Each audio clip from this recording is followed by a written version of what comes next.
This community update was brought to you by U Radio.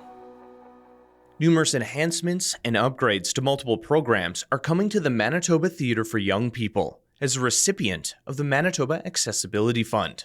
MTYP is receiving $20,000 through the fund to increase accessibility, remove barriers, and ensure every youth has the opportunity to experience the arts, explains Megan Heek, Director of Development at MTYP. At MTYP, we have a conviction in living our values, and some of those are we will reflect the communities that we serve, and we will meet you where you are.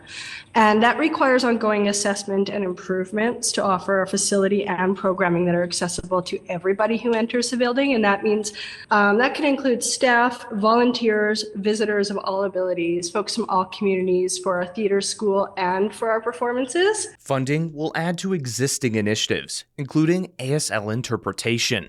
Although ASL is offered during performances, Heek says there's currently a gap when people first enter their doors. So one of the things that we realized with our ASL programming was that we'd like to bridge the gap, or that we had a need to bridge the gap for folks who enter the building between the front door and the actual seat in the theater. So while we might have ASL interpreted programming, we didn't necessarily have an effective means of communicating to people who are deaf or hard of hearing once they enter our building, or to provide information. So one of the things that this funding will allow us to do is to install a digital screen and to produce a welcome video with some ASL interpretation to offer information to a visitor to the building if it's their first time in, or information about a specific show. ASL interpretation videos will also be produced and shared over MTYP's social media accounts. Consultants will be involved in developing practical options for audio-described performances. One such performance was available last year. Heek explains funding opens opportunities to explore these options, as the theater hasn't had the capacity to do so in the past. We are working as a team to engage with all sorts of different folks to make sure that we are, reducing those barriers where possible, reflecting on ways to reduce the barriers. I don't know that we can always remove them, but certainly where we can, we hope to. Unrelated to the funding, MTYP has a capital campaign underway for significant facility renovations, removing further barriers for visitors and staff of all physical ability levels. These developments are all in an effort for youth to experience and be part of the arts, regardless of background, says Artistic Director Pablo Felices Luna. Through both his work and as a father, Felices Luna has seen the impact art has had on children, sparking imagination, fostering emotional intelligence, and enabling shared experiences.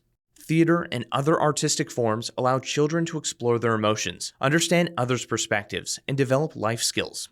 Felices Luna recounts a personal moment with his daughter, who could articulate her feelings about moving at 7 years old.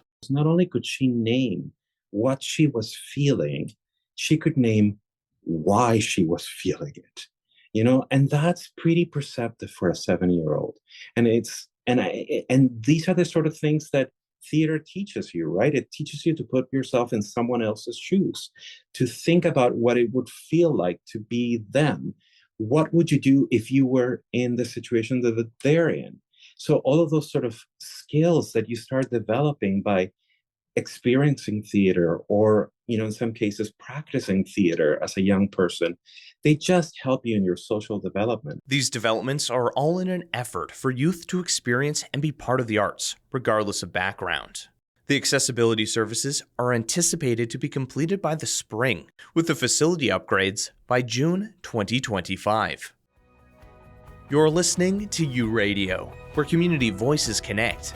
Stay tuned for more stories and insights that matter. With U Multicultural and the Local Journalism Initiative, I'm Ryan Funk.